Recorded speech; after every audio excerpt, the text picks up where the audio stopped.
Do you think there's subtleties of perversion happening with adults making children content? I think that Mr. Leon Frierson, welcome to your first one-on-one with Comedy Hype. first one.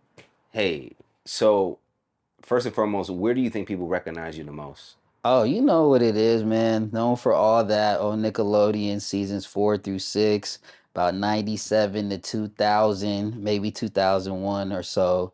Definitely where I'm primarily known for is my heyday as far as acting. Before that, I mean, I'm known in LA now. Now you come out to LA, people know me from clown dancing, crumping, being out. Also, I had a music career all up and down Hollywood Boulevard, Sunset Boulevard. So known for a multitude of things locally, but on a national level, it's for sure, all that. Done a couple appearances here and there afterward, but that's what it is, especially after Quiet on Set. Now, look, I didn't say all that. Right now, people know me from Quiet on Set as Captain Big Nose. I think I called him Nose Boy in the documentary. But that's where people are. Is you that boy? Nah, they ain't. Right. Well, That ain't me. how have things been after the documentary came out? So to educate the fans, we would see, a film called Quiet on Set. It would get an explosive response because it was exposing the behind the scenes of pretty much the Nickelodeon empire and a few of their main players. So how has a documentary like impacted your life after it came out? Yeah, so Quiet on Set, The Dark Side of Kids TV actually broke records for HBO Max as far as their streaming records. Beat out The Last of Us, so it's going around the world, and had a huge impact on people that just love nostalgia in general. And so since the documentary has come out, overwhelmingly it's just been people coming out to support and say that I was brave, and especially on social media complete strangers seem to be the biggest supporters. They want to just show love, give encouraging and kind words. And for me, obviously, it's just arms wide open to any type of reaction like that from family and people. It's kind of like a touchy subject. They don't know how I feel about Right. it because of like the sexual nature of the doc. So it's been kind of I see people like a little bit hesitant to ask me about it and approach me about, how I'm Interesting. doing, how I'm feeling, and the impact that I've had personally. But from the general public, oh, they just want to know what else you see. people Right. So, people are curious. So, yeah. Now, how did you feel about that sketch that Sean Diddy Combs did? Have you seen that one? yeah, yeah, he did. He's on all that, I believe, a couple times. Okay. Yeah, Now, a he. couple people kind of like responded to that sketch and they felt that it was like some subtleties of inappropriateness. What is your thoughts reflecting back on that? Okay, and so yeah, I was trying to remember what happened. He put a helicopter or something down the boy pants, Or right? he told the boy to put a helicopter on it in his pants. Yeah, he told the boy to put a Then it helicopter was in his like, pants, and the boy gyrating. and And it was whipped cream. now it's funny because part of this is, I'll say part of it is just '90s television, right? Things were different back then.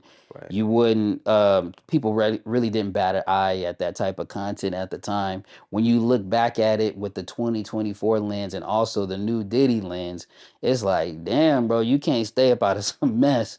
Um, but you know what? Like as an adult, if it was me, right? If I was Diddy at that time and they were having me do something like this, I'm like, can we do something like more construct? Like you have power.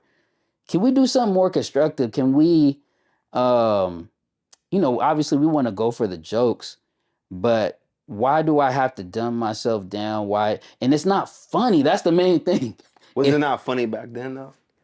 I don't think putting a helicopter in your pants is that funny. Like, What's the joke? That you're getting hit by a helicopter in your balls? I think and this is like in no way like, trying to like co-sign it. I'm just thinking about maybe not over perverting it, but I was gonna ask you, do you think there's subtleties of perversion happening with adults making children content?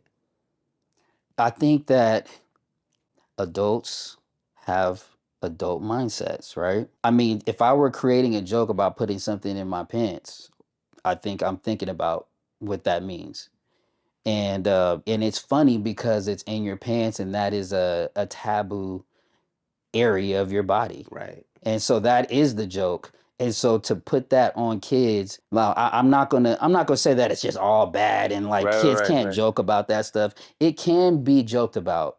I just think when you see the theme, right, over and over and over, with things that are similar, I believe that they may be laughing not with the joke, but laughing at the joke, right. laughing Because at the I was a people that are kid at one performing. point. So my point I was gonna make was I was a kid at one point, and getting hit in the private part was like the thing. Like America's Funniest Videos, Yeah, something yep. would happen and that would be hilarious. So I wonder with them kind of trying to create a joke around that was their way of trying to get the kids to laugh because a lot of times making kids laugh is very slapstick, very like kind of goofy. It's goofy jokes. It's not like Chappelle when I'm crafting out a Hmm. line for line, bit for bit.